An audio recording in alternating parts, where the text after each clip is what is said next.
So ayun, guys, update ko lang kayo doon sa trabaho namin, no? Andito po tayo ngayon sa taas. Ayan, nakikita nyo yung taas niyan. Kung saan tayo gumagawa. So ayan, kita nyo yung kinalalagyan ko kung ano yan. Ayan, nandito po tayo sa tuktok ng bundok. So papakita ko lang po kung gaano kadelikado yung sa trabaho namin. So doon sa may mga asawa dyan na construction, lalo na yung mga ganito ang trabaho, tignan nyo po kung gaano, kung nasasaan yung mga asawa nyo na nagtatrabaho, kaya mahalin nyo po sila, no? So ayan na, pakita ko lang. Hindi, kinukonsensya ko kayo. Joke lang ito.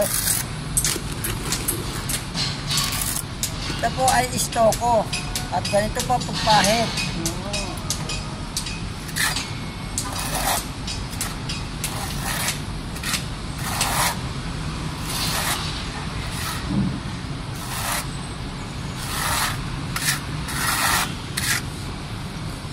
Ganun po, okay?